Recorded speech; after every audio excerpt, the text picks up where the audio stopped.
அன்பான தோழர்களே, நம்மளாம் நினச்சிக்கிறோம் நம்ம ஒரு ஊரை விட்டு இன்னொரு ஊருக்கு போயிட்டா மற்றவங்களுக்கு யாருக்கும் நம்மளை பற்றி தெரியாது, நம்ம என்ன அட்டகாசம் பண்ணுறோம் அதெல்லாம் தெரியாதுன்னு நம்ம நினைக்கிறோம். எல்லாம் போலீஸ் என்ன பண்ணுது, திருடனை பிடிச்சிட்டு அவனை முழுசாக சர்ச் பண்ணுறாங்க, குண்டு வச்சுங்கிறானா பாம்பு வச்சுங்கிறானான்னு. எம்ஆர்ஐ சிடி ஸ்கேன் ஹாஸ்பிட்டலுக்கு போனால் அது ஃபுல்லாக தடவுது, மாம்சத்துலேருந்து எலும்புலேருந்து ஏதாவது நோய் இருக்கா, கேன்சர் இருக்கா.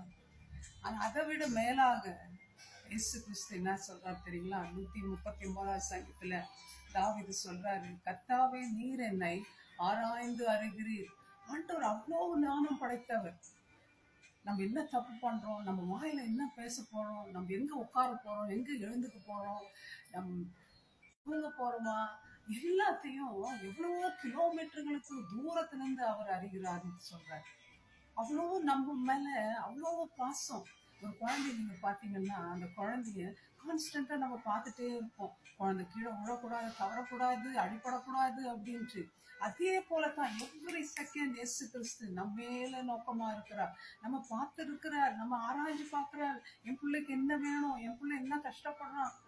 நம்ம நினைச்சுக்கிறோம் நம்ம தனிமையா இருக்கிறோம், நமக்கு யாரும் இல்லை, நோய் வந்துச்சு நம்ம கூட யாரும் பேச மாட்டேங்கிறாங்க, கொரோனா வந்துச்சு என் கூட யாரும் எங்க வீட்டை தனிமைப்படுத்தி வச்சுட்டாங்கன்னு நினைக்கிறோம் நம்ம. ஆனா நான் உங்களுக்கு சொல்றேன் பிள்ளைகளே, தேவன் நம்மோடு இருக்கிறார், அவருடைய சமூகம் எப்பொழுது நம்மோடு இருக்கு, நமக்கு முன்பாக போய்.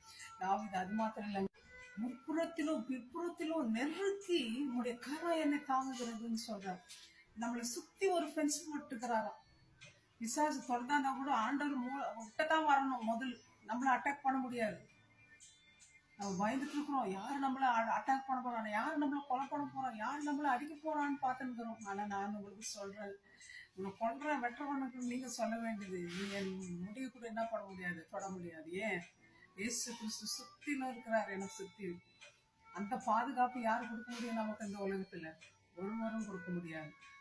உங்களுடைய ஆவிக்கு மறைவாக எங்கே ஓடுவேன், வானத்துக்கு போனாலும் நீங்க அங்க இருக்கீங்க ஆண்டவரே, பாதாளத்துக்கு போனாலும், அந்த கடலுக்கு அடியில போனாலும் நீர் அங்க இருக்கிறீர் ஆண்டவரே. ஆதாம் ஏவாள் கூட பாவம் செஞ்சுட்டு ஓடி போய் மறைச்சு கொள்றாங்க, ஆண்டவருடைய சமூகத்தை விட்டு ஓடி போறாங்க. ஆனா ஆண்டவருடைய சமூகம் அவங்களுக்கு படாம போயிடுச்சா? ஆண்டவர் அவங்க கிட்ட வராம போயிட்டாரா? ஆண்டவர் தெரியும் இந்த பிள்ளைங்க பாவத்துல விழுந்துட்டாங்க, அதனால்தான் வந்து ஆதாமே ஆதாமே நீ எங்கே இருக்கிறான்னு கூப்பிடுறாரு ஆண்டவர். அதே போல நண்பர்களே, நீங்க கூட இன்னைக்கு பாவத்துல விழுந்து பாவத்தினால மூழ்கி இருக்கலாம், பயந்து இருக்கலாம், ஆண்டவருடைய சமூகம் எனக்கு வேண்டாம்னு ஒதுக்கி இருக்கலாம். ஆனா நான் உங்களுக்கு சொல்றேன், ஆண்டவரத்துல நீங்க வரும்பொழுது, பாவத்தை அறிக்கையிடும் பொழுது, அவர் உங்களை பாவங்கள் எல்லாம் அவருடைய ரத்தத்தினால கழுவி உங்களை சுத்திகரிக்கிற தேவனா இருக்கிறார். நம்ம தனிமையா இருக்கிறது இல்லை, சந்தோஷமா இருங்க. ஆண்டவர் எப்பொழுதும் நம்மோடு இருக்கிறார், நமக்கு உதவி செய்வார், உங்களை அவர் கைவிடவே மாட்டார். God bless you, my friends. Thank you. Bye-bye.